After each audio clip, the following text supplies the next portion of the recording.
하나님이 이 바울이 복음을 전하기 좋도록 이 시대 로마까지 이 유럽까지 다 복음이 전해지도록 하나님 미리 준비하셨습니다. 제일 첫 번째 준비하신 것이 뭐냐면 뭐겠어요? 바울이 가는 곳곳마다 준비된 곳이 있었습니다. 뭐죠? 회당. 회당을 준비하셨어요. 그러면 회당은 어떻게 생겼나? 바벨론 포로로 잡혀갔잖아요. 각지 흩어져 버렸습니다. 그러고 나니 성전은 다 무너졌잖아요. 불태워버리고 다 뺏어갔습니다. 성전 자체가 없어졌어요. 그래서 회당을 준비하신데 어떻게 준비하시냐면 바벨론 포로 되어 가서 성전 자체를 무너뜨려 버렸잖아요. 왜 성전을 무너뜨리느냐? 워낙 성전의 제사는 너희가 나한테 드린 일이 있느냐? 이렇게 말씀하셨어요. 아니 우리가 수천 년 동안 제사 드렸는데 하나님은 너희가 나를 위해 드린 적이 있냐? 몰록의 장막에게 드렸지.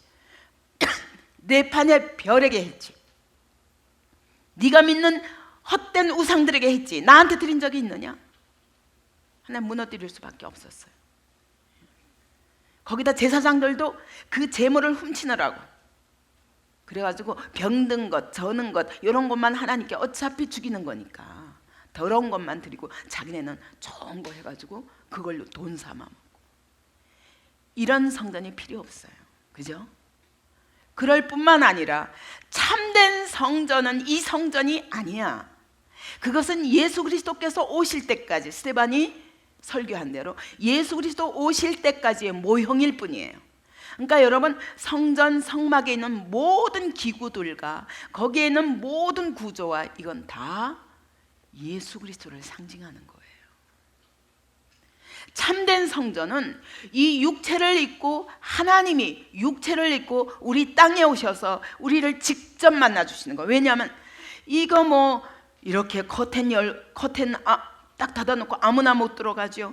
대제사장 외에는 못 들어가죠. 들어가서 짐승의 피를 드리고 이게 다 무슨 의미가 있겠어요? 이건 다 예수께서 친히 제물이 되셔서 자기 피를 흘리시면서 거기서 어떻게 죽으심으로 말미암아 우리를 만나게 하시는데 어떻게 성령을 보내서 만나게 하신다는 약속이 거기 담겨 있는 거예요. 그러니까 여러분 구약을 공부하다 보면요 너무 재밌어요. 여러분 구약 읽으면서 너무 재밌다 그래 본 적 있으세요? 아 이건 힘들어서 못 읽어. 여러분 이거는 손해보는 거예요. 구약을 보면 예수님이 보여요. 구약을 보면은 모든 건물 하나 뭐 하나 전부 사건 전부 그 속에 예수님이 담겨 있어요. 이렇게 성경을 봐야 스데반처럼 설교할 수 있고 예? 바울처럼 베드로처럼 설교할 수 있는 거예요. 여러분 성경 통독 열심히 합시다. 예, 내 평생 몇 번 읽겠어요. 저도 제일 목마른 게 다 내려놓고 제발 제가 좀 남을 위해서 설교하기 위해서가 아니라 제가 성경 속에 빠질 수 있는 시간을 주셨으면 좋겠다. 그런 답답한 마음이 저한테 있어요. 근데 아무튼 틈틈이 보면서도 제가 이거를 언제 알았냐면 초신자 때예요. 그때는 전도하고 이거밖에 없잖아요. 그러니까 초신자 때 성경을 보면서 이게 다 예수구나를 알게 하셨어요. 근데 그걸 더 깊이 연구하는 게 너무너무 시간이 없는 거예요. 왜? 복음 전하느라고, 살림하느라고, 신학교 다니느라고, 이제는 목회하느라고. 그러니까 너무 목말라요. 여러분 성경을 자세히 묵상하시기 바랍니다. 어디를 보든지. 왜냐하면 너무 기가 막혀요. 여기도 저것도 마찬가지예요. 율법도 마찬가지예요.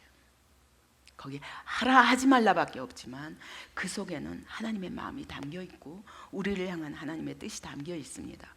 그래서 이 성전 자체는 그게 건물이 중요한 것도 아니고 거기서 드리는 제사 우리가 백날 드려야 그 제사는 우리의 죄를 사하지 못합니다. 그래서 하나님의 아들이 친히 육체를 입고 이 땅에 오셔가지고 대신 제사 자기 몸을 찢으면서 그래서 그분이 십자가에 죽으실 때 어떻게 하셨어요? 하나님이 이 지성소와 성소 사이를 가르는 커튼을 쫙 찢어버렸어요. 우리 주님이 들어가셨다. 어디로? 하늘 보좌에 자신이 제물이 되어서.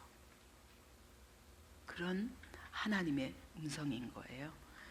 그러니까 진짜 성전은 무엇이라고요? 손으로 지은 건물이 아니에요. 진짜 성전은 아름다운 이 건물이 아니에요. 진짜 성전은 뭐라고요? 뭐라고요? 크게. 네, 예수님이에요. 그러니까 제사는 어떻게 드리는 게 진짜 제사예요? 어떻게 드리는 게 진짜 제사라고 그랬어요? 로마서 12장 1절 시작. 우리 학생들 시작. 그러므로 시작. 그러므로 형제들아 내가 하나님의 모든 자비하심으로 너희를 권하노니 너희 몸을 하나님께 거룩한 산제사가 드리라. 이는 너희가 드릴 영적 예배니라. 예, 뭐예요? 우리 주님이 나를 위해서 제물이 되셔서 십자가 지고 죽으셨으니 이제는 근데 그것이 나를 위한 것이기 때문에 내가 죽었습니다. 그러므로 나를 산 제물로, 제물은 제물인데 살아있는 제물이야. 이 제물로 내 삶을 드립니다. 이게 진정한 영적 예배라고 그랬어요. 근데 이거를 모르는 이 구약 백성들이, 지금 유대인들도 이걸 몰라서 예수님도 죽였고 성전 모독한다고. 이거 허물라. 46년 동안이나 지었는데 어떻게 이걸 허무냐. 성전을 모독했다. 이래서 예수님을 죽였어요. 또 이 스데반도 그렇게 죽였어요. 스데반이 손으로 지은 곳에 계신 것이 아니다. 그가 바로 예수 그리스도다. 근데 너희가 죽였지. 그러면 성전의 의미가, 너희가 드리는 성전 제사가 무슨 의미가 있냐. 이러니까 막 이를 깔고 달려들어서 죽였어요. 그죠? 그러니까 하나님의 성전을 허물어뜨릴 수밖에 없어요. 왜? 일단 성전 건물만 바라보고 건물 안에서 몸으로 드리는 제사만 진정한 제사인 줄 알고, 그리고 오히려 진정한 제사를 드리는 사람들 잡아 죽이는 뭐라 그러죠? 죽은 신앙, 죽은 종교, 죽은 제사. 오늘도 마찬가지입니다. 우리가 진정한 예배는 주님 그렇습니까? 말씀하시면 그렇습니까? 주님이 나를 위해 죽으셨으니 제가 죽겠습니다. 말씀하신 그대로 순종하며 살겠습니다. 주님 제 몸을 거룩한 산제물로 받아 주옵소서. 이게 진정한 예배예요. 근데 이거 안 하면 여러분 이 건물도 의미가 없는 거예요. 우리가 하는 모든 몸으로 드리는 예배도 의미가 없는 것입니다. 하나님이 성전을 무너뜨리셨어요. 근데 예수님까지 이제는 오시기 때문에 바벨론에게 맡겨버리셨어요. 하나님이 아이고 그거 지켜야 되는데 하나님 바벨론에게 주신 거 아니에요. 사실은 바벨론이 짓밟고 다 뺏어가고 다 불태워버렸지만 실제로 불태워버린 분은 누구냐? 살아계신 하나님이에요. 필요 없어. 너희 이것만 바라봤지? 그리고 내가 중심으로 나한테 드린 적이 있느냐? 말씀하시는 거예요. 그러니까 하나님 바벨론 포로가 되어서 성전은 다 불태워버리고 다 흩어져 버렸어요. 그 곳곳에 갔는데 그래도 하나님을 부르던 사람들이 하나님을 안 부르면 못 견디겠고 성전은 없고, 그래서 만든 것이 각 곳의 지역별로, 왜냐하면 한 군데 이전처럼 예루살렘에 모일 수가 없어요. 왜냐하면 포로니까, 노예니까. 그래서 지역마다 그들이 이 성전을 세운 거예요. 아니 회당을 세운 거예요. 하나님이 이렇게 회당을 준비하셨어요. 누구를 위해서? 바울을 통해서 복음이 전해지도록. 거기서 유대인들이 모여서 맨날 율법 공부했지만 바울을 통해서 그 잘못된 율법을 막 뜯어고치는 거예요. 이걸 못 견뎌서 유대인들이 바울을 죽인 겁니다. 오늘도 마찬가지예요. 진정한 예배를 드려야 한다고 그러면 이단이라고 그래요. 죽은 신앙, 문자적인 성경 이런 거에 매여서 성령의 역사를 인정하지 않는 교회와 믿음의 사람들이, 심지어 하나님의 종이라 할지라도 얼마나 많은지 모릅니다. 그래서 그러다 보니 교회가 죽어가는 거예요. 여러분, 오늘 성령 충만 받아서 바로 예수 그리스도만이 참된 제물이 되셔서 우리를 위해 죽으셨어요. 나는 죽었습니다. 이 고백을 드릴 수 있는 사람이라야 하나님의 성령이 임하시고 그를 통해서 하나님이 놀라운 일을 하시며 놀라운 예배를, 하나님이 기뻐 받으시는 예배를 드릴 수 있는 사람이 되는 것입니다. 우리 예배마다 그분이 그와 같이 일하시도록 우리를 내어드립시다. 산제물로. 여러분 예배 드릴 때마다 주님 저는 산제물입니다, 이래야 되는 거예요. 그래서 하나님이 회당을 딱 준비하셨는데 이 회당은요 다 그래, 너희들 하나님 잊어버리지 말고 계속 붙잡고 있어. 그러나 너희 지금 잘못 알고 있는 거야. 그러니까 하나님이 바울을 위해서 길을 딱 여셔가지고 회당마다 다니면서 가르치게 하신 거예요. 그리고 뜯어 고치는 거예요. 너희가 잘못 알았는데 너희가 그 메시아를 기다리는데 그 메시아가 예수야. 근데 너희가 죽였지. 근데 하나님이 살리셨잖아. 그러므로 이제 회개하고. 근데 그것은 하나님이 그냥 너희한테 못 이겨가지고 그러신 게 아니야. 예수님이 진 게 아니야. 그거는 하나님의 뜻이었어. 우리를 구원하기 위해서 작정하신 일이었어. 그러므로 괜찮다. 너희는 알지 못하여서 그랬으니 이제 회개하고 주 예수를 믿으라. 그리하면 죄사함을 받을 것이요 성령이 너에게 임하시면 그때야 진정으로 내가 살아계신 하나님을 만나고 그 음성을 들으며 그때야 비로소 하나님의 뜻이 무엇인지 알며 내가 나를 알고 더 이상 나를 알라 예레미야가 말한 것처럼 할 필요가 없다. 왜냐하면 어린아이부터 큰 자까지 다 나를 알게 되리라. 하나님이 회당을 준비하셨어요. 바벨론을 통해서. 두 번째 뭘 준비하셨나? 헬라 제국을 통해서. 여러분 이게 히브리 말밖에 못하는 사람들, 그 다음에 이 나라 가면 이 말, 저 나라 가면 저 말, 요즘처럼. 그러면요 어떻게 복음을 전하겠어요? 그죠? 아니 바울이 아무리 능력 있고 베드로가 아무리 능력이 있어도 어떻게 전하겠어요? 말이 돼야지. 저같이 이 한국말밖에 못하니 얼마나 답답하시. 그러니까 하나님이 뭘 준비하셨냐?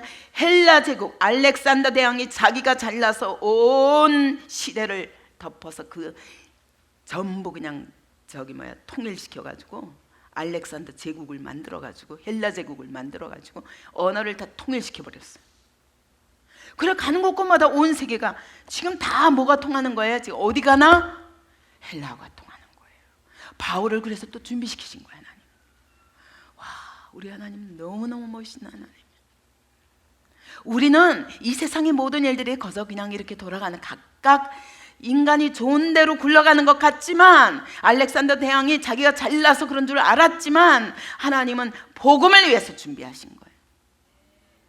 그 헬라 제국이 지나가니까 헬라 제국이 망하고 알렉산더가 죽으면서 망하고 그리고 나서 그 다음 또 들어섰는데 이번에는 그보다 더 큰 로마 제국이 들어선 거야. 로마 제국이 들어서가지고 전부 그냥 온 세계를 통일시켜버렸어. 얼마나 아무튼 최고의 영광의 나라가 로마 제국이잖아요. 그냥 유럽 전체를 다 정복해버렸어. 하나님이 아시아로 가지 말고 유럽으로 가라는 뜻이 마게도나로 가라. 성령께서 가로막으신 이유가 있는 거예요. 내가 준비해 놓은 곳을 가야지 어디로 가. 그죠? 하나님이 다 준비해 놓으신 거예요. 그래 놓고 이 로마를 통해서 국경을 다 없애버렸어. 그러니까 여러분 오늘날 같이 여기 가서 비자 없고 저기 가서 비자 없고 얼마나 힘들겠어. 그 당시에 어떻게 돼요? 그죠? 안 되잖아요. 하나님이 로마 제국을 통해서 국경을 다 없애버렸어요. 다 로마 황제가 다스리는 지역이 돼버렸어. 그러니까 바울이 안심하고 어디를 가든 그냥 무사 통과할 수 있도록 길을 다 이 국경을 다 무너뜨려 버리신 거예요. 그리고 또 준비한 것이 뭐냐? 길을 준비하신 거예요. 로마 제국이 이와 같이 온 땅을 다 이렇게 다스리면서 그는 온 세계를 마음대로 왔다 갔다 해야 되잖아요. 총독이랑. 그죠? 그러니까 곳곳에다가 온 세계 이 국경을 다 무너뜨린 그곳에 갈 수 있는 쉬운 길을 만들었는데 그게 에그나시안 도로라는 거예요. 그 도로를 쫙 뚫어서 모든 길은 로마로 통한다, 이 말 있잖아요. 하나님이 로마로 모든 길이 통하도록 했어요. 그러니까 바울의 종점이 어디예요? 로마 될 수밖에 없어요. 하나님이 다 준비하신 거예요. 그러니까 여러분, 정말 감격스럽죠. 그죠? 하나님이 역사를 주관하고 계신 거예요. 바벨론이 무너졌는데도 바벨론이 통해서 하신 일이 있고, 헬라를 통해서 하신 일이 있고, 로마를 통해서 하신 일이 있고, 그래 놓고는 그 모든 것이 누구를 위해서?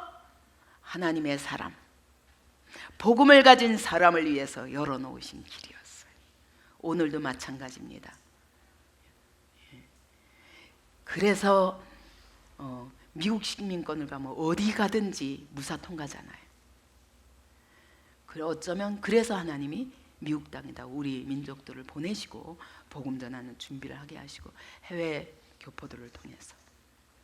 근데 문제는 복음이 살아있어야 되는데, 안타까운 것은 미국에 가면 너무너무 안타까운 거예요.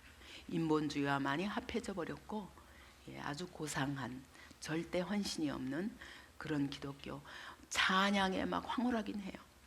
제가 그 유명한 교회를 전에 가서 한번 어떻게 예배를 드리냐, 찬양 집회, 힐송, 거기 사람들을 초청해가지고 하는 집회에 가봤는데 너무 앉아 있으면서 가슴이 답답했어요. 찬양 자체는 너무 멋있어요. 그리고 막 열광적이에요. 근데 말씀이 없기 때문에 아무 힘이 없는 거예요. 그때 또 한 번 느꼈어요. 저는 하나님이 찬양의 종으로 쓰이셨으면 좋겠습니다.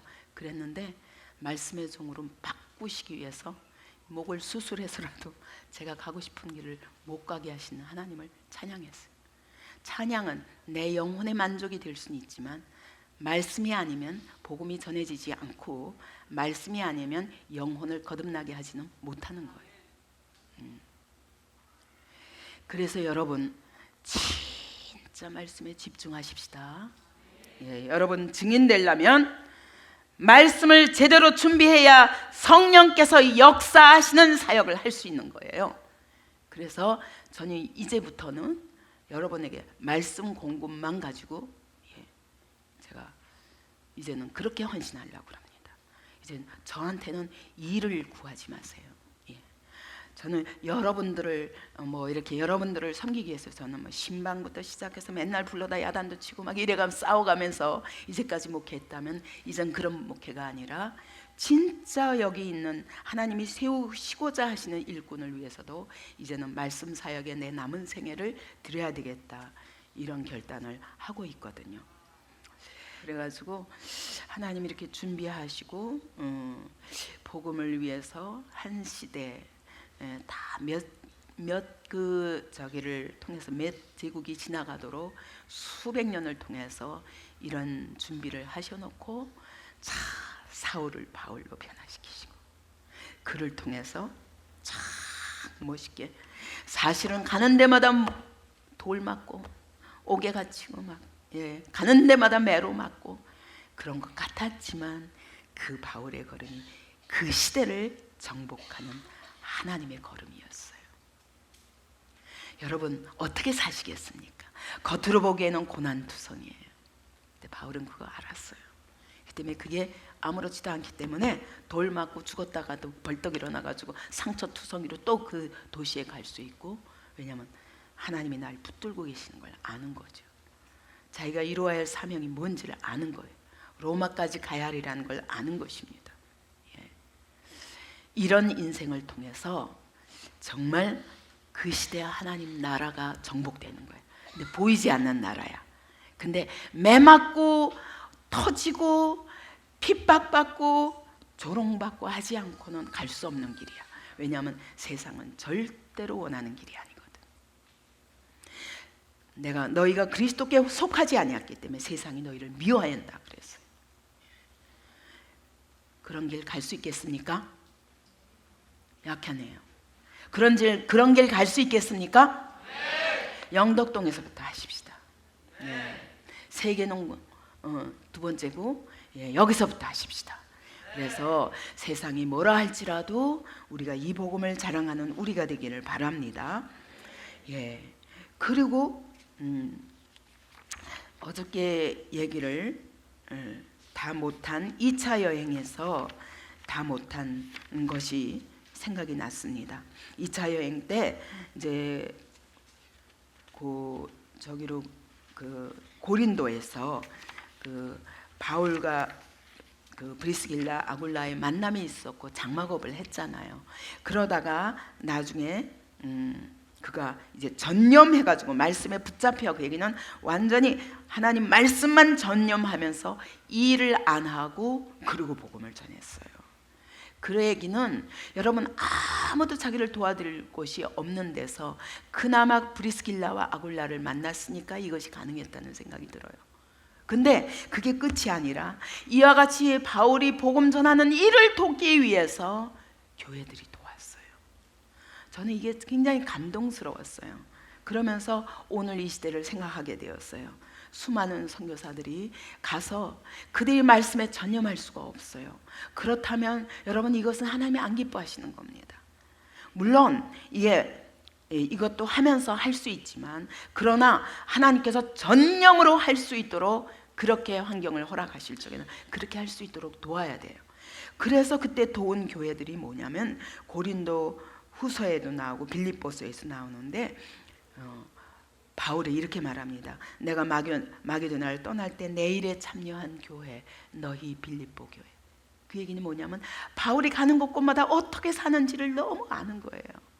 그러니까 빌립보 교회가 갈 때 헌금을 그 손에 들려서 가고, 또 고린도 교회는 그렇게 바울을 막 사도성도 부인하면서 그렇게 대적했던 그 고린도 교회라 할지라도 그들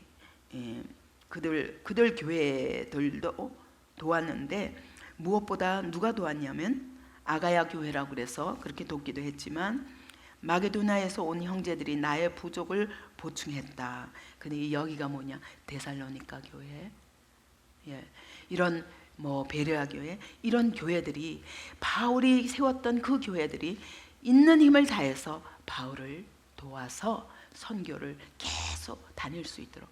아까 우리가 보니까 1차, 2차, 3차. 1차는 아시아 중심, 그죠? 소아시아 중심. 2차는 유럽 중심, 그죠? 마게도니아 중심.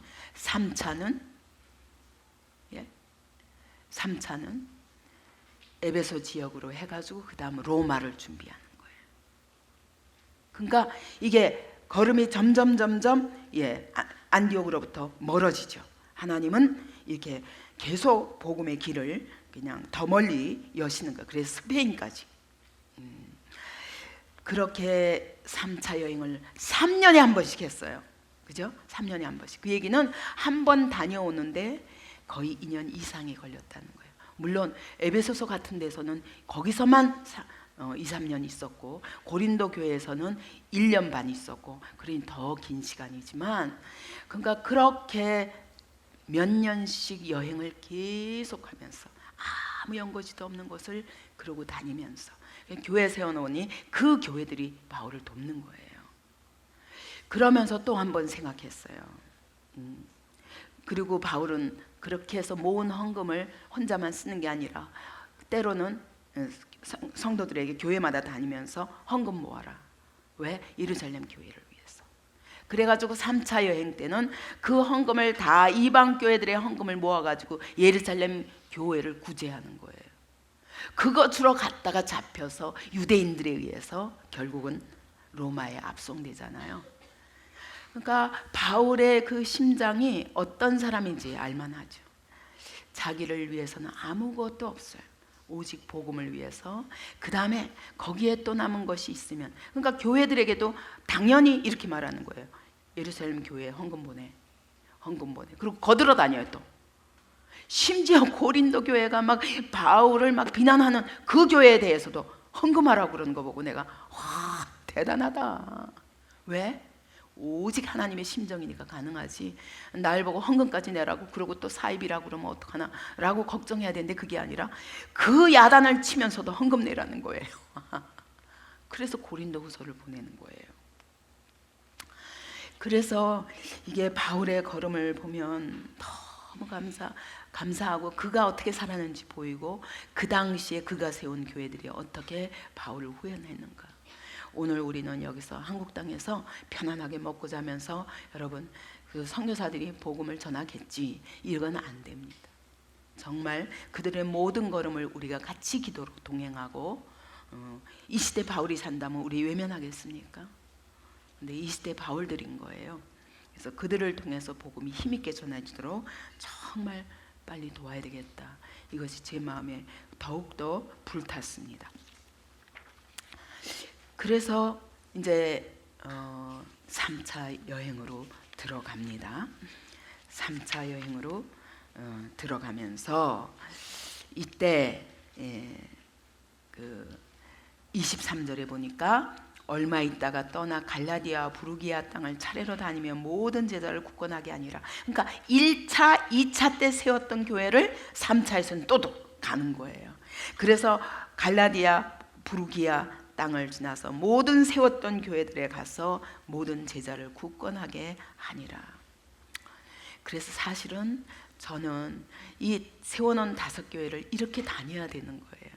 계속 다니면서 세워주지 않으면 그 교회들이 시험 들고 그 교회 안에서 하다가 한계에 부딪혀도 거기서 주저앉게 되는 거예요.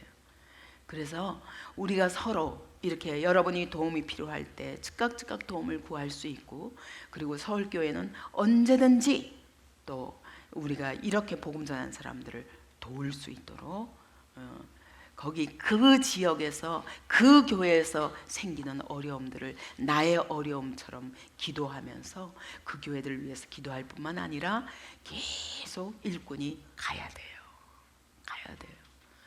지금 미국도 제가 안 간 지 벌써 몇 년 되고 홍콩도 간 지 너무 오래되고 늘 이 마음의 근심이 저한테서는 떠나지 않아요. 내가 아무리 서울에서 성전 건축 때문에 바쁘고 무엇 때문에 바빠도 각 교회들이 어떤 형편에 있을 줄 제가 알기 때문에, 그래서 우리가 이것을 저 혼자는 여태까지 했다면 여러분이 이제는 같이 이 고민을 해야 돼요. 그죠? 그리고 같이 기도해야 됩니다. 그리고 제가 갈 때 따라 나서세요. 가서 그 교회 형편이 어떤지를 알아야 또 가서 섬기지 않겠어요? 그런 아름다운 교통이 이 5교회 간에 이루어지기 바랍니다. 아멘. 그래서 모든 제자를 굳건하게 아니라 알렉산드리아에서 난 아볼로라는 유대인이 에베소에 이르니 이 사람은 언변이 좋고 성경에 능통한 자라. 아볼로라는 사람이 아주 구약의 해박한 지식을 가지고 있는 그런 말씀을 전하는 사람이었어요. 근데 하나님이 언변도 좋고 성경에도 능통하긴 한데 주의 도를 배워서 열심으로 예수에 관한 것을 자세히 말하며 가르치긴 합니다. 그러니까 그 구약의 메시아가 예수라는 것까지는 아는데 요한의 세례만 알 뿐이다. 그 얘기는 뭐냐면 성령 세례는 못 받았다, 그 얘기예요. 여러분, 성경을 아무리 알고 열심도 있고 다 해요. 근데 성령 세례를 알지 못하면 한계가 있는 거예요. 그래서 26절에 보면 그가 해당에서 담대히 말하기 시작하거늘 브리스길라와 아굴라가, 지난번에 그랬죠, 에베소에다가 누구를 남겨놨다고? 브리스길라와 아굴라를 남겨놨잖아요, 바울이. 그러니까 거기서 이제 하나님이 준비시키시는 거예요.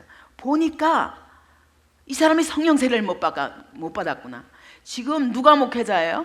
아볼로가 목회자인데 말씀 전하는 자고, 브리스길라와 아굴라는 그냥 장막업을 하는, 사업을 하는 평신도예요.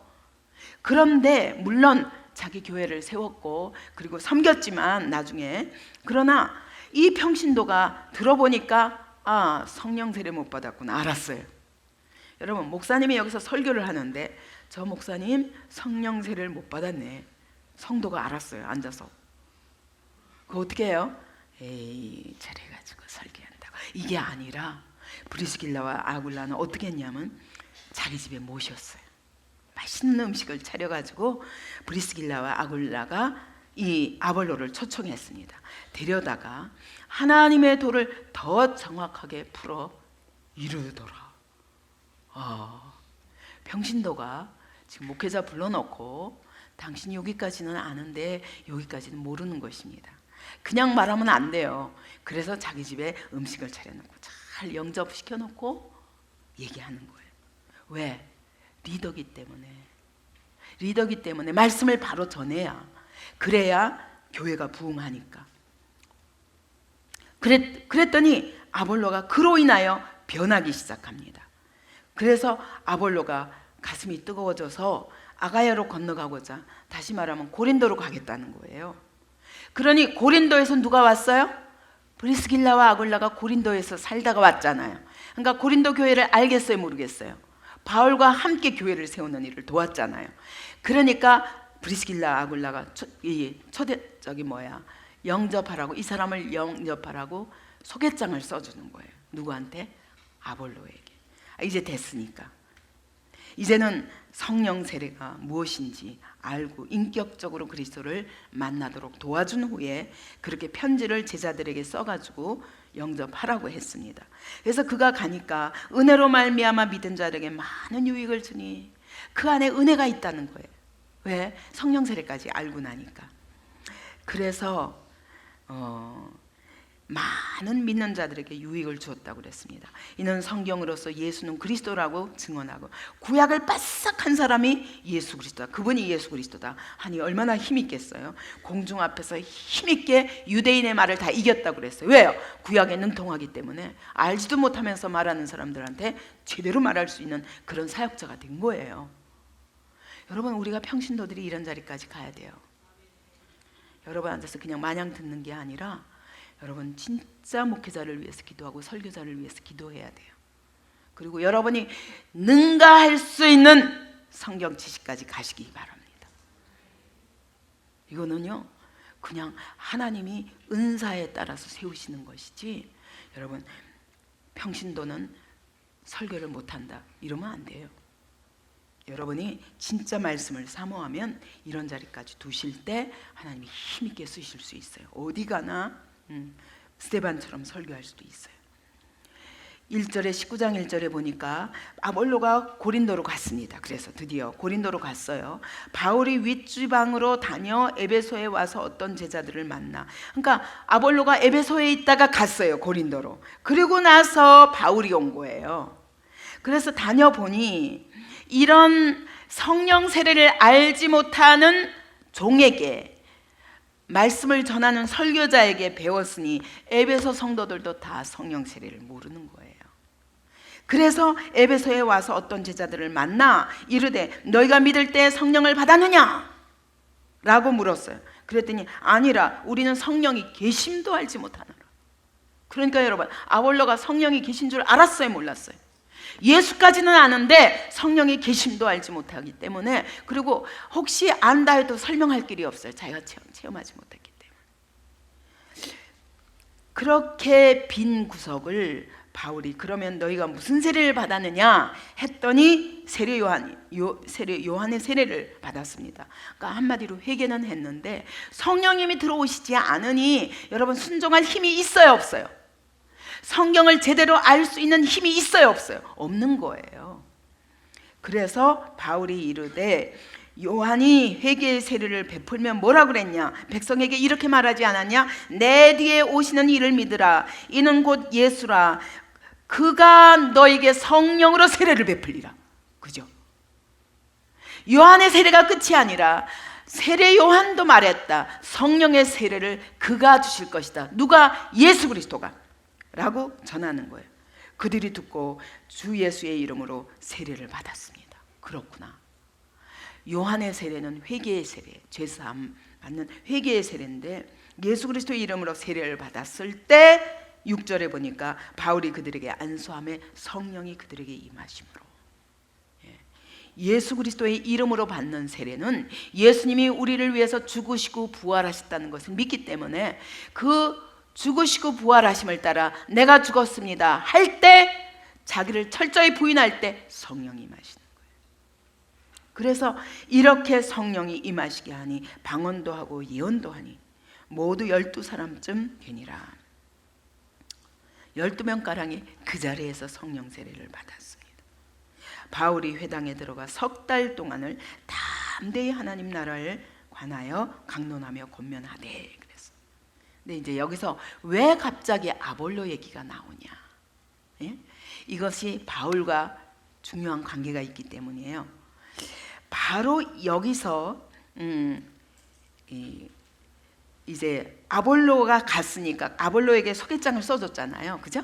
그래서 고린도 교회가 아볼로를 영접하도록 그러는 통에 고린도전서 1장 11절 보면 글로의 집 편으로 고린도 교회 안에 분쟁이 있다는 소식을 들었다. 아볼로가 가면서 그를 소개하면서 그 통로를 통해서 고린도 교회에 분쟁 소식이 있다는 걸 듣게 되었습니다. 그래서 고린도전서 1장 11절 보면 글로의 집 편으로 봤다고 그러고, 그 다음에 고린도전서 1장 12절 보니까 내가 이것을 말하거니와 너희가 각각 이르되, 다 같이 시작. 나는 바울에게, 나는 아볼로에게, 나는 게바에게, 나는 그리스도에게 속한 자를 한다는 것이다. 어떤 분열이냐면 리더에 따라서 분열이 생긴 거예요. 나는 아볼로가 더 좋아. 왜? 아볼로가 가서 복음을 전하니까, 너무 구약을 멋있게 설명하는 거, 구약을 잘하니까 와 진짜 바울보다 더 낫네 이랬고, 근데 그때 또 베드로도 갔어요. 그러니까 베드로가 수사도야. 예수님과 함께 살았던 사람이 얼마나 간증을 많이 했겠어요. 예수님에 대해서 얼마나 멋있게. 우리는 베드로를 따라야 돼. 근데 어떤 사람들, 아니야, 우리 교회를 세운 사람은 누구냐? 바울 아니야? 바울파다. 나는 바울파다. 그랬더니 나는 이것도 저것도 아니고 그리스도파다. 이러고 나눠지는 거예요. 여러분, 바울 안에 있는 성령님이 다르십니까?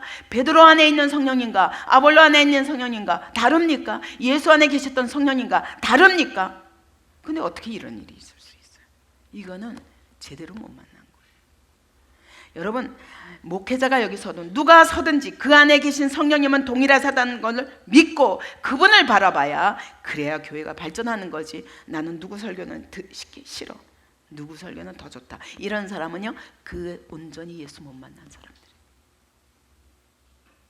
물론 각 사람에게 특징은 있어요. 근데 그러면 오히려 브리스길라와 아굴라처럼 저분이 저걸 못 깨달았나? 그러면 그걸 도와줄 수 있는 자리까지 가야 돼요. 그렇지 않으면 여러분, 그 안에 계신 주님만 바라봐야 돼요.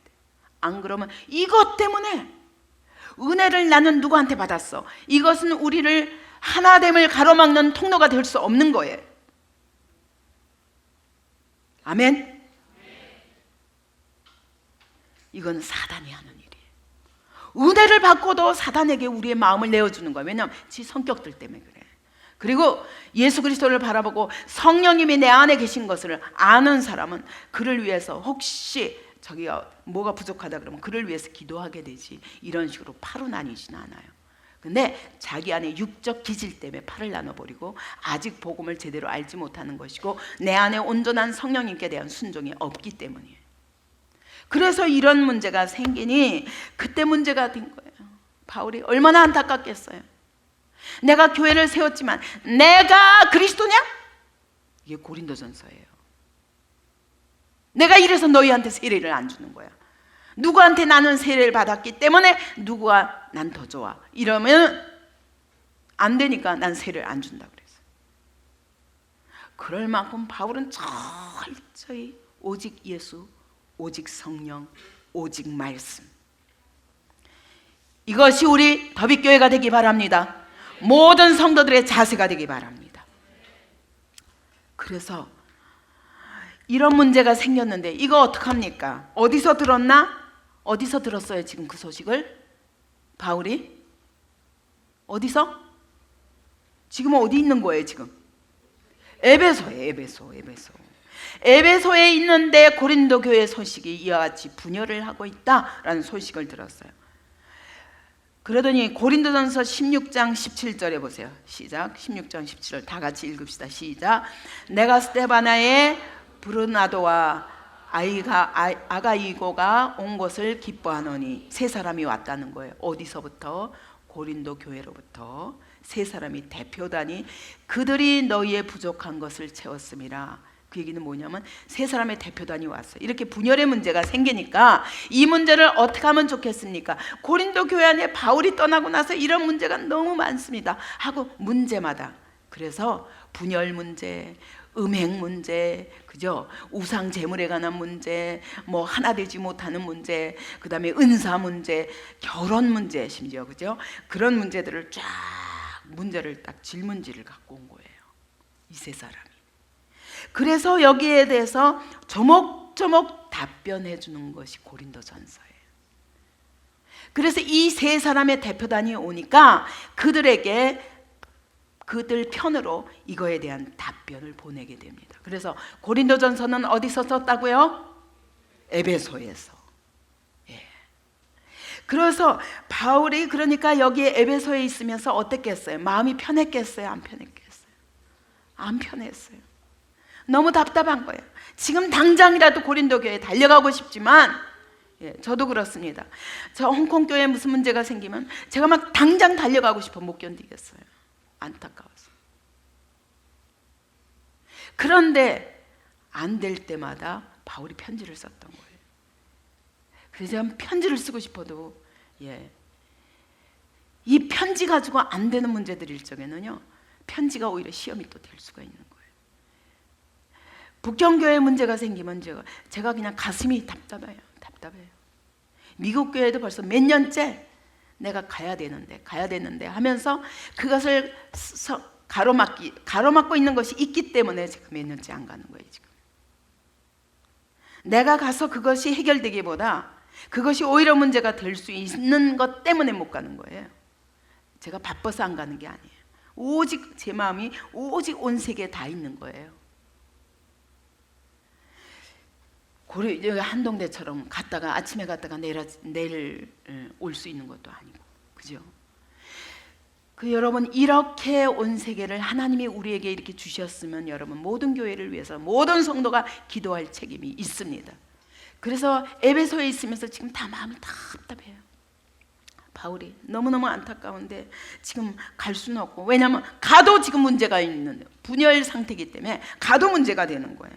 그래서 편지로 보냈어요. 이렇게 에베소에서 일하고 있으면서 마음은 지금 고린도 교회에 가 있으면서 여기서 사역하는 거예요. 9절에 보니 어떤 사람들은 마음이 굳어 순종하지 않고 무리 앞에서 이 도를 비방하거늘. 여기서 또 이제 반대파가 생기는 것입니다. 바울이 그들을 떠나 제자들을 따로 세우고 두란노 서원에서 날마다 강론하니라. 여러분, 바울이 그래서 반대에 부딪히니까 어떻게 하냐? 제자들만 데리고, 진짜 받을 만한 사람들만 데리고 두란노 서원에 가서 하는 거예요. 저는 이 에베소도 가봤거든요. 진짜 저 에베소 보고 깜짝 놀랐어요. 어디를 가도 이렇게 그 시대에 그걸 이렇게 잘 보여줘요. 그대로 아직 돌이에요. 전부 가는 데마다 돌만 남아있고 바닥도요 도로 포장을 했는데 전부 돌로 포장했어요. 이거 바다에서 가까운 곳이거든요. 그러니까 해변이라고요. 그럼 모래사장 같아야 되는데 돌을 쫙 깔았고요. 그 시대에 얼만큼 환락의 도시였는지가 한눈에 보여요. 그리고 곳곳에다 우상을 이렇게 세웠는데 그 우상이 뭐냐? 뱀의 형상, 뭐 여러 가지 사람 여러 가지 모습을 이렇게 짐승 같은 것도 막 사자 같은 것도 세우고 뭐 이런 식으로 독수리 뭐 이런 것도 세워놓고 이게 다 그런 우상들이에요.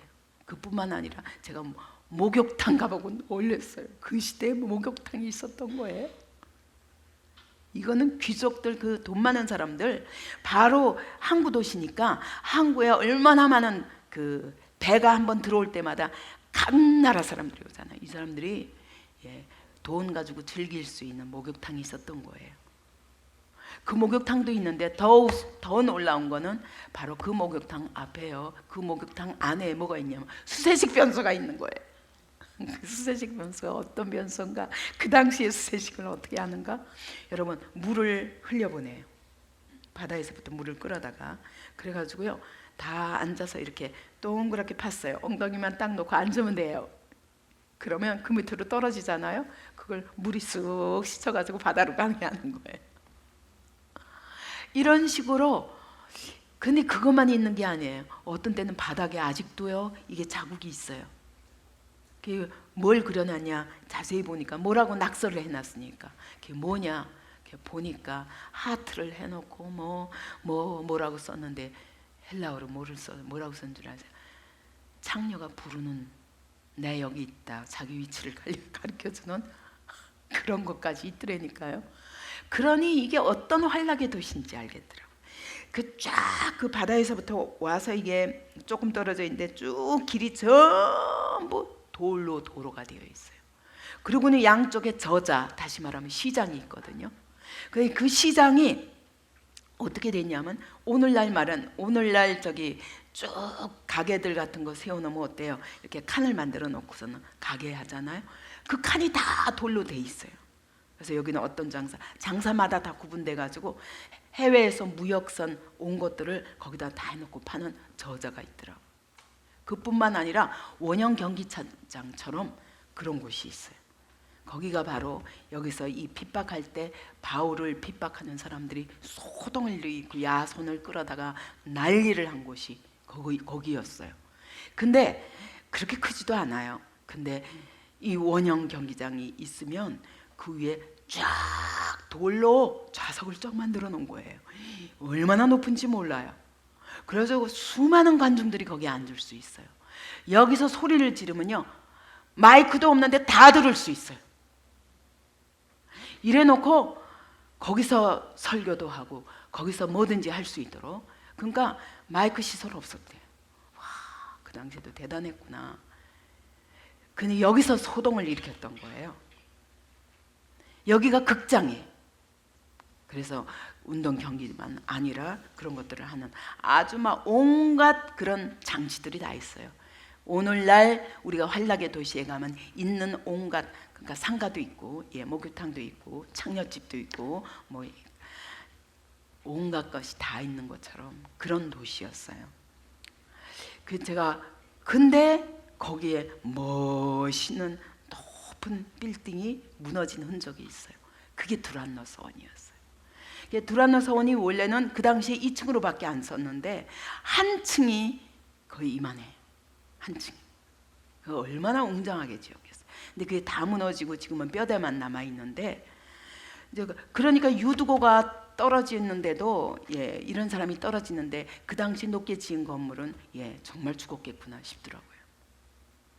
근데 그런 두란노 서원이 여기가 어떠한 곳이냐? 헬라 철학을 공부하잖아요. 이제 헬라 도시마다 다 도서관들이 있어요. 도서관이었어요. 그리고 도서관과 학원을 같이 하는 거예요. 그 당시에. 그러니까 엄청나게 그 당시 문화로는 발달된 곳이죠. 그죠? 그런데 여기서 철학도 가르치고 이랬는데 오전 시간에는 강의가 없는 거야. 그래서 바울이 거기를 빌린 거예요. 내가 거기 보면서 바울이 여기서 가르쳤겠구나. 제가 너무 감격스럽더라고요. 그러면서 제가 그때 꿈을 꿨었어요. 내가 두란노 서원을 세우리라. 근데 그냥 오늘의 교회가 두란노 서원을 이름을 먼저 따가 버렸어. 그래서 제가 못 세웠지. 저는 결국 두란노 서원처럼 도서관인데 거기서 누구든지 복음을 들을 수 있도록, 그리고 정말 제자들만 따로 모아서 가르쳐야 되겠다. 이게 바로 제자 훈련원 아니에요? 제가 앞으로 말씀 사역을 하겠다는 건 결국 이 두란노 서원 같은 그런 일을 여기서 제가 말씀을 가르치는데, 저는 우리 교회만 아니라 이 지역에 누구든지 말씀을 사모하는 사람은 다 열고, 누구든지 어느 교회든지 다 문을 열고 같이 공부하고 싶어요. 그래서 이 두란노 서원이 그런 역할을 했기 때문에 에베소 지역이 항구 도시니까 온 세계에서 배 타고 왔다 갔다 하기가 교통이 너무 좋은 곳이에요. 그러니까 아시아에 있는 사람들은 얼마든지 접근이 쉬운 곳이 바로, 교통이 좋은 곳이 바로 에베소였어요. 그러다 보니까 아시아에 있는 모든 제자들이 다 오는 거예요. 나는 여러분 해외 교회들도 답답하면 오시기 바랍니다. 여기 오세요. 오셔서 같이 말씀을 공부합시다. 저는 저만 아니라 훌륭한 목사님들 계시면 언제든지 모셔다가 그렇게 하고 싶어요. 그래서 말씀으로 일어나야 됩니다. 하나님의 교회들이 말씀으로 일어나야 됩니다. 여기 지역의 모든 교회들이 경쟁 대상이 되지 아니하도록, 그들 교회도 모든 유익이 되도록 그런 두란노서원을 세우고 싶어요. 그래서 하나님의 말씀으로 한국교회가 살아나지 않으면 여러분, 우리가 기도만 하고 있다고 되는 게 아니라 말씀이 우리를 살리고, 그 말씀이 똑바로 전해질 때 성령께서 역사하시기 때문에 말씀과 기도와 성령님, 이 세 가지, 이 모든 일하시기에 합당한 모든 조건을 준비해 놓으지만 안 되는 거예요. 그래서 저는 앞으로 모든 성경 공부를 여기서 계속 만들어서 평일에도 그렇게 공부할 수 있도록 우리 성도들이 더욱 말씀에 집중하여 말씀의 사람들이 되고, 어느 곳에 가나 말씀으로, 심지어 목회자를 할지라도 성령 세례 못 받은 사람들에게 도움을 줄 만한 그런 성도들을 자라야 된다. 이 시대는요, 성경 자체가 그렇죠. 무명의 성도들이 안디옥 교회에 세웠다고 해요. 그들이 목회했다고요. 신학교 갈 필요가 없이. 여러분, 신학교 가야 됩니다. 그러나 여러분, 그래야만 하나님의 말씀을 아는 건 아니라는 거예요. 그래서 날마다 공부했어요. 여기서 날마다 아침에 5시간 동안, 매일 아침 5시간 동안 에베소 지역에서 2년간 공부했다고 그러면 여러분, 이거는 성경 전체를 완전히 뚫을 수 있는 것이에요. 그래서 평생 이 말씀의 기본을 가지고 어디 가나 스스로 연구하면서 말씀 전하는 삶을 살 수 있도록 제자들을 키운 것이 바로 두란노서원인 거예요. 이렇게 우리 교회도 이런 자리까지 놓여서 수많은 제자들을 키우는 그런 교회가 되길 바랍니다. 별로 소원이 안 생기나 그런 교회가 되길 바랍니다. 우리 다 같이 그렇게 하십시다. 그래서 우리의 삶이 낭비되는 시간이 없이 이렇게 하나님을 위해서 언젠가 쓰임받을 때를 바라보며 지금부터 준비하는 시간이 되길 바라요. 그래서 제가 사실은 처음에 이 교회를 지을 때 1000평을 원했어요. 이 건물을, 지금 이거는 다 합해야 300평이잖아요. 그렇게 원했던 이유는 바로 이 두란노서원을 생각하고였어요. 그래서 누구든지 와서 숙식까지 하면서도 할 수 있도록 그것까지 준비하고 싶었는데, 하나님이 이것도 우리에게는 지나친 그런 과분한 그런 공간이기 때문에 하나님 포기하게 하셨어요. 그래서 결국은 하나님이 또 그렇게 앞으로 하실 줄 믿고, 하나님의 소원이니까. 그래서 바울이 이렇게 가는 곳곳마다 오래 있지 못하고 그냥 떠돌아다닌 것 같았지만, 그 제자들이 두란노서원에 다 모일 수 있도록 그렇게 이 두란노서원을 준비한 거예요. 그래서 거기서 2년 동안 한마디로 신학교에서 배울 거 날마다 모여서 5시간씩 공부했으니까 충분히, 신학교에서 요즘은 쓸데없는 거 많이 하거든요. 근데 성경을 진짜 공부해야지. 제가 그래서 코엔 신학교를 선택한 이유는 성경만 하거든요. 그래서 이번에 주일날 우리 입당 예배할 때 그 목사님이 오실 것입니다. 그 목사님도 저희 교회에 대한 엄청난 기대, 만난 지는 얼마 안 되는데 엄청난 기대를 갖고 계세요. 젊은이들이 많고 정말 목표가 분명한 것에 너무 감사하시면서, 그 양반은 오직 성경이에요. 박사학위를 4개나 가지셨는데도 코hen, 그 박사학위 가지고 어디든지 이미 40살 때 박사학위 4개를 땄고, 그리고 어디든지 가도 교수일 할 수 있는 그 자리에서 교수로 계시다가 코hen 박사를 만나면서 다 버리고 코hen 신학교로 다시 들어가셔서 다시 박사학위를 따신 거예요. 그래서 그러면서 저한테 그런 말씀하시더라고요. 내가 그렇게 한 이유는 딱 한 가지. 나는 말씀만 가지고 공부하고 싶은데 그럴 곳이 없어서 박사학위 4개 가지고도 코엔 가서 다시 공부했다고 하시더라고요. 근데 지금도 마찬가지예요. 이분은 말씀만 가지고 연구하시는 거예요. 저는 그것이 너무 좋은 거예요. 그분의 다른 배경 잘 모르지만. 그래서 이분은 1년에 4번씩 이스라엘 여행하십니다.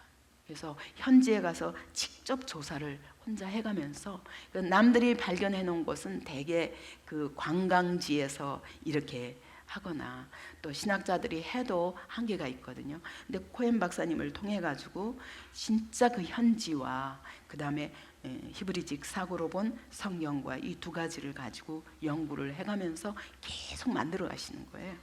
전 그게 너무 좋아서 이번에도 제가 이스라엘 여행 하시는데 1년에 4번씩 하시는데 이번에는 제가 따라갑니다. 9월 23일부터인데 한 열흘간 가시게 돼요. 근데 이번엔 초막절. 그래서 유대인들이 초막절을 어떻게 지키고 그 초막절이 오늘 우리가 지내야 될 절기와 무슨 관계가 있는가 이런 것들을 연구하기 위해서 또 갑니다. 그래서 여러분들 가고 싶은 사람 저 따라 붙으면 돼요. 제가 거기다가 정말 이 성지순례를 정말 하나님의 목적을 가지고 또 기업으로 세우신 분이 또 김영정 박사님을 도와서 아마 그 이렇게 다니시는 것을 그 과정을 그 여행사를 통해서 이렇게 다 열어주시는 것 같아요. 그래서 이제 굉장히 싼 가격으로 이 공부하는 사람들을 데리고 이제 떠나는 그걸 합니다. 그래서 이래가면서 이제 말씀에 전무하는 일이 지금 이 시대에 필요해요. 그래서 이분이 미국에서 미국 코엔 신학교의 그런 부총장이었는데 이분이 그걸 다 버리고 한국으로 오신 거예요. 왜? 한국에 말씀의 부흥이 일어나야 된다. 한국의 목사님들을 가르쳐야 된다. 이런 목적을 가지고 2년 전에 들어오셨다고 그러더라고요. 전에는 왔다 갔다 하시다가 이제 그런 신학 연구예요. 저의 목적은 저는 그렇습니다. 제가 여러분에게 다 가르칠 수 없는 것을 하나님이 이분을 통해서 여러분에게 가르칠 수 있다는 것이 저의 소망이에요.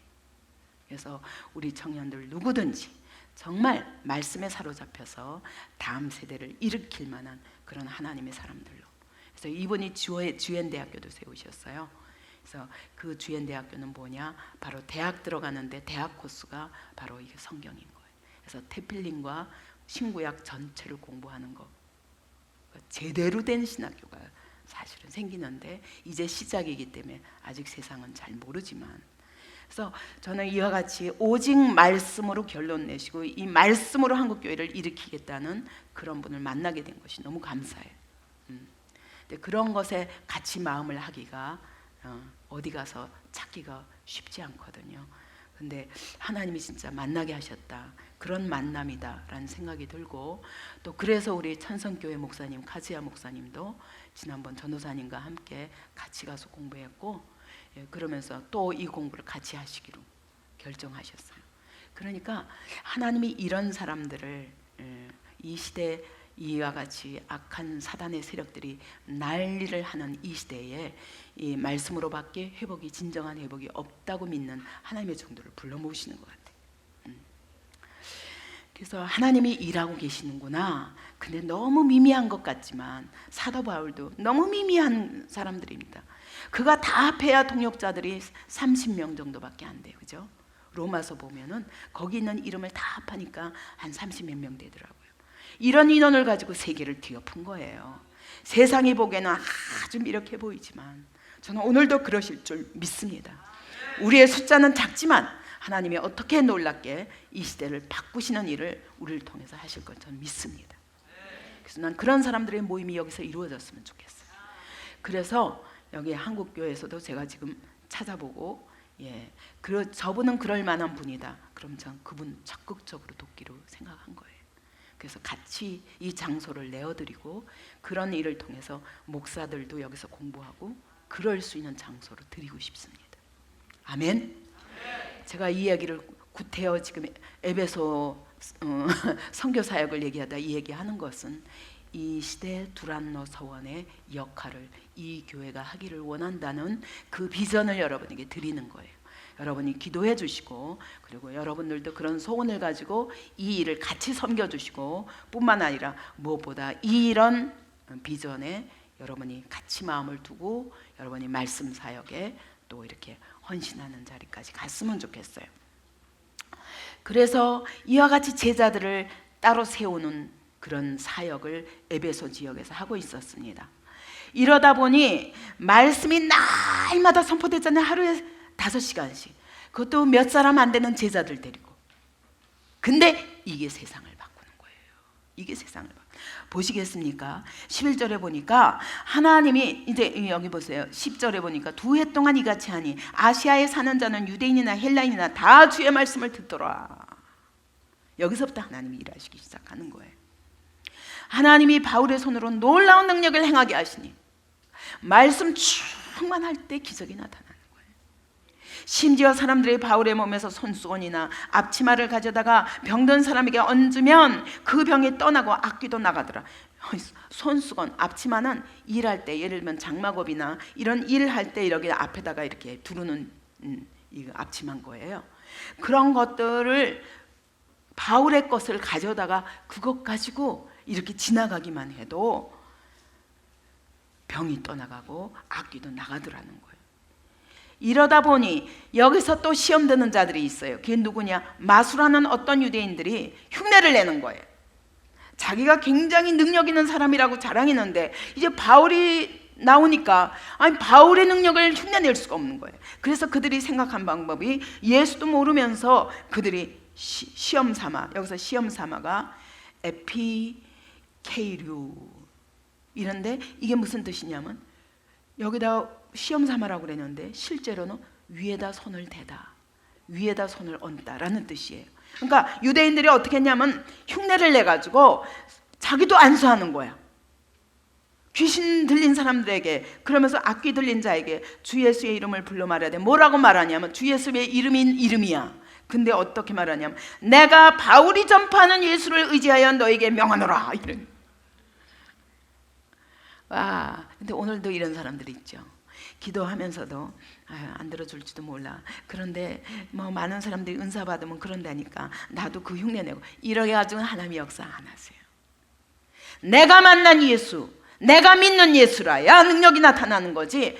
저 사람이 믿는, 목사님이 믿는 예수 이름으로, 아니면 저 바울이 믿었던 예수 이름으로 절대 아무 역사도 안 일어납니다. 주님과 나와의 관계예요. 믿음이란 뭐냐? 주님과, 믿음을 통해서 주님과 내가 한 몸이 되는. 그렇기 때문에 그때는 나한테서 나가는 능력이 누구에게서 나가는 능력이에요? 예수님에게서 나가는 능력이에요. 근데 내가 하나 되지 하면서 저 사람이 믿는 예수, 그러면 여기에 바울이 꼈어요. 그죠? 바울이 꼈어. 하나가 돼요, 안 돼요? 안 돼요. 아무 일도 안 일어나는. 그뿐만 아니라 요거를 누가 더 잘하냐? 마귀가 더 잘 알아. 요걸. 요게 진짜인지 가짜인지. 그래가지고 마귀가 뭐라 그러냐면, 마귀 귀신 들린 사람이 유대의 한 제사장 스게와의 7 아들도 이 일을 행하더니 악귀가 뭐라고 대답하냐면 내가 예수도 알고 바울도 알지만 넌 누구야? 넌 누구야? 네가 예수 믿는다고? 아니야. 저도 이거 진짜 경험했어요. 제가 이제 초신자 때인데도 어떤 병자를 놓고 기도하러 가고 복음을 전했습니다.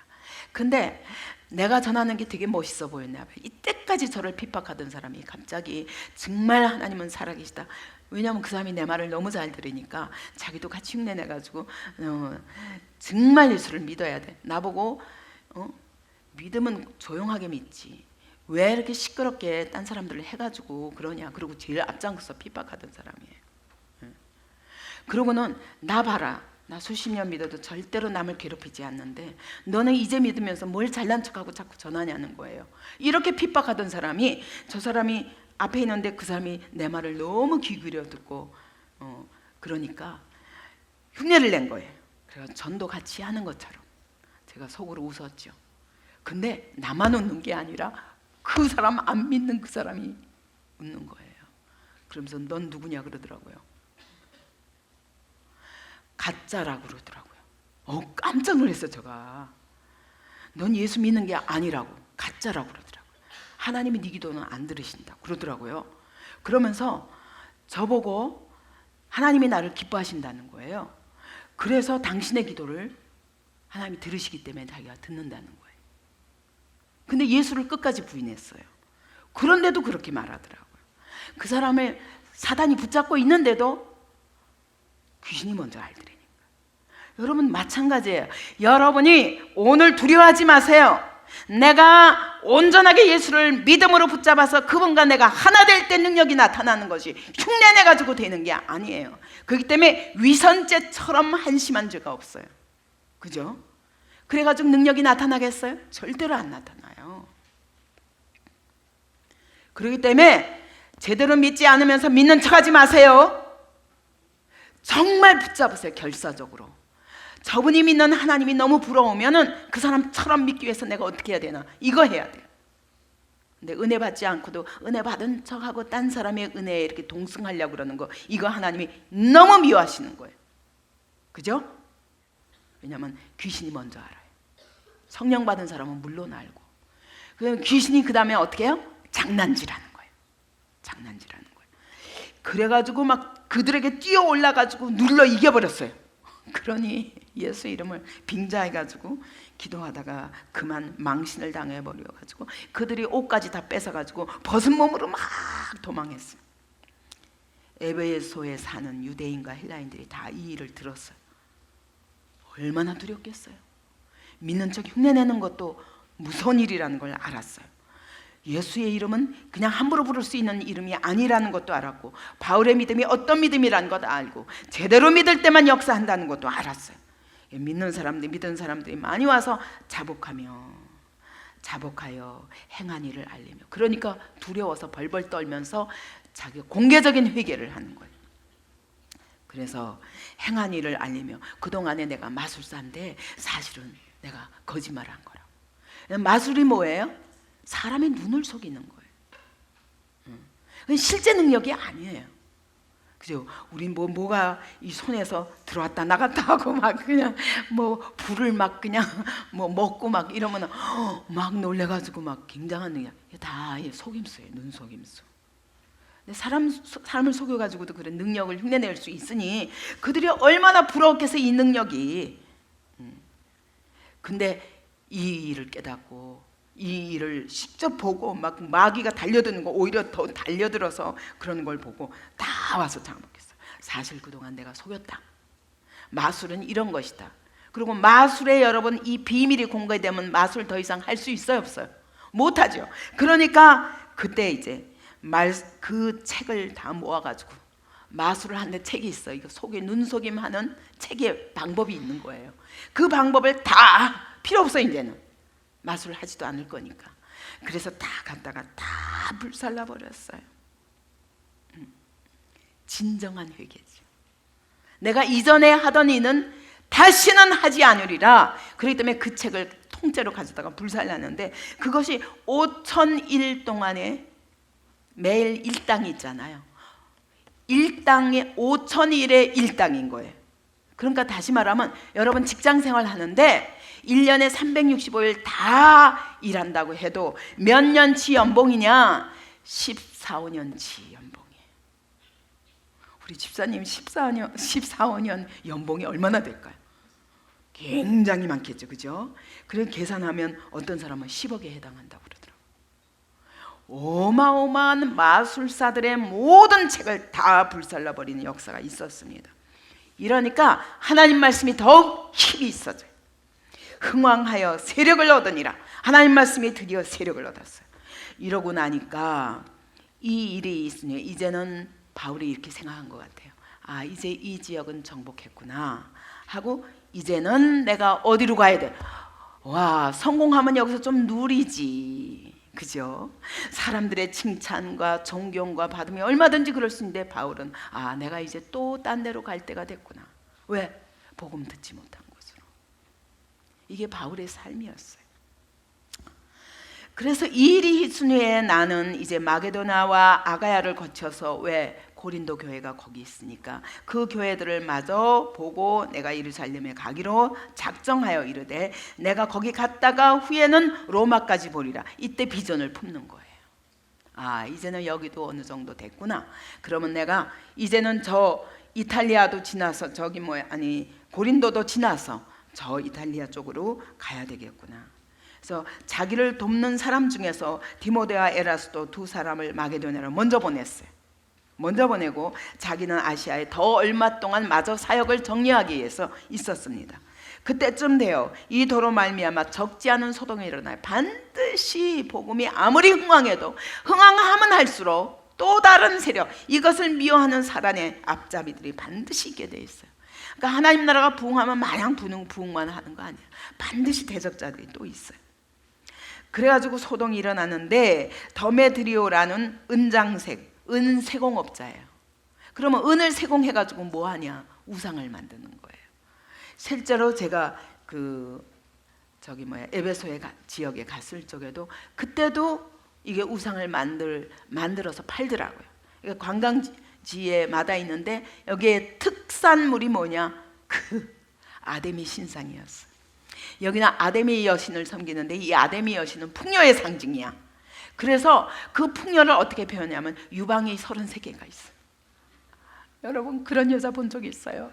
어휴 징그러워. 그런 여자를 이게 조각을 만들어 가지고 그거 팔아요. 지금도 또 그거 사가는 사람들도 있고. 왜냐하면 이 아데미 신을 잘 섬기면 풍요하게 잘 살 수 있다. 왜요? 여기 항구 도시잖아. 돈 버는 게 최고의 목적이야. 이런 도시였어요. 이렇게 아데미 신상을 만들어서 팔아서 돈 먹고 사는 거야. 근데 이 데메드리오는 어떤 사람이냐면 이 은세공업자들의 조합이 있는 거예요. 그 조합들의 대표야 이 사람이. 그러다 보니 사람들을 다 자극하기 시작하는 거예요. 자, 신상 모형을 만들어서 직공들에게 적지 않은 벌이를 하게 했었는데 이 일이 가로막힘이 되는구나. 우리의 풍족한 생활이 이 생업이 있는데 이 바울이 에베소뿐만 아니라 거의 전 아시아를, 사실 전 아시아의 모든 사람들이 아데미 신상 사러 오기도 하거든요. 아데미 신전이 있어요. 근데 엄청나다는데 그게 지금은 신전이 엄청 아까 얘기한 것처럼 돌로 그렇게 어마어마하게 그 에베소 시를 꾸민 것처럼 신전은 더 어마어마했던 거예요. 이거 뭐 이루 말할 수 없이 몇 미터라는 거 제가 잊어버렸는데 그 신상을 그렇게 높이 세워놓고 대단했던 신전인데 하나님이 다 무너뜨려가지고요. 지금은 저거밖에 기둥밖에 없더라고요. 근데 아무튼 그러니까 얼마나 큰 신전에 그 신전에 이게 그 그림을 보면요 너무너무 웅장한 그런 신전을 만들어놨기 때문에 항구를 통해서 이 신전으로 이렇게 섬기러 오는 사람이 많다 보니 돈을 많이 벌었던 거예요. 그랬는데 이걸 더 이상 이 영업이 천하여질 위험이 있다, 경제적인 타격이 온다 그거죠. 돈이 문제인 거예요. 우리 큰 여신 아데미의 신전도 무시당하게 되고 온 아시아와 천하가 위하는 그의 위엄도 떨어질까. 온 아시아가 다 섬기는 아데미 여신의 그 위엄이 떨어진다는 거예요. 이 말을 듣고 분노가 그들의 자극하니까 다 같이 외쳐가려되 크다 아데미 사람의 에베소 사람의 아데미여 하면서 난리를 일으킨 거예요.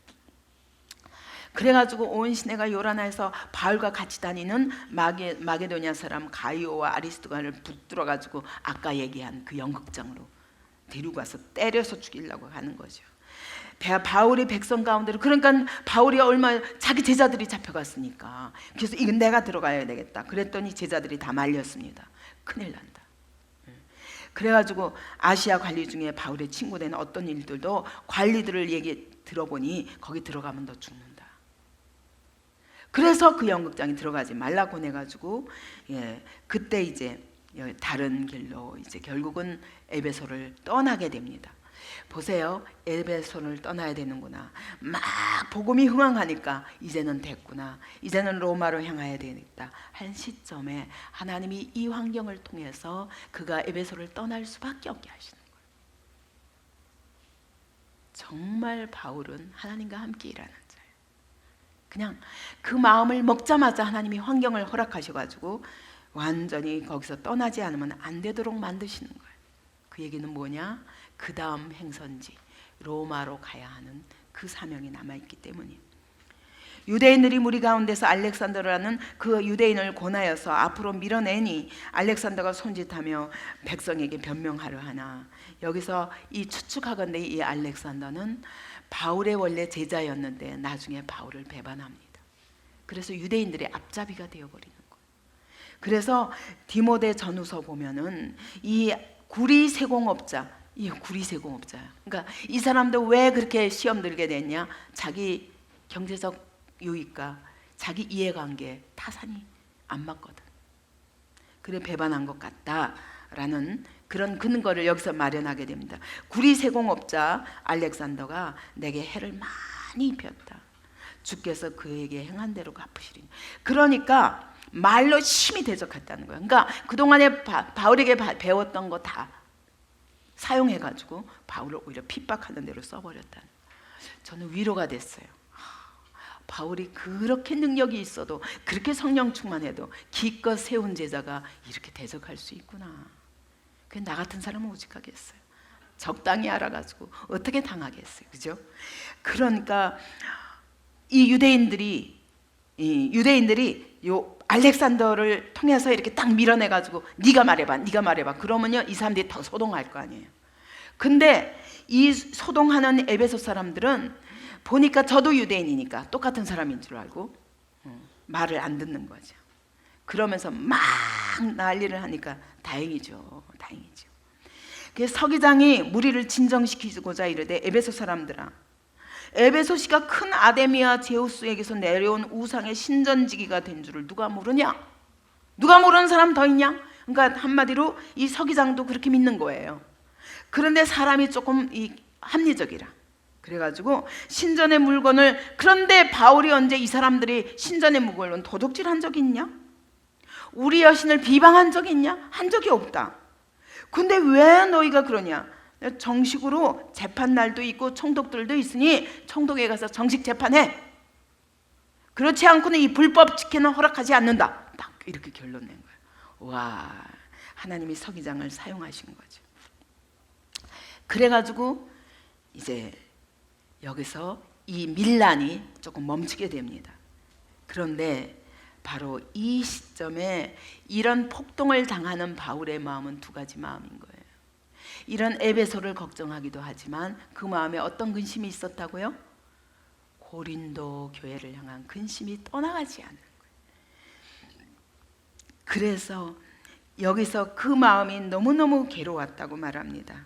이때 에베소에서 이런 사역을 하면서 그는 또 여기서 또 다른 편지를 고린도 교회에 쓰게 됩니다. 고린도후서 2장 4절. 고린도후서 2장 4절. 예. 안 찾았나요? PPT 없나요? 예. 그때 바울이 이런 얘기합니다. 내가 눈물로 쓴 편지.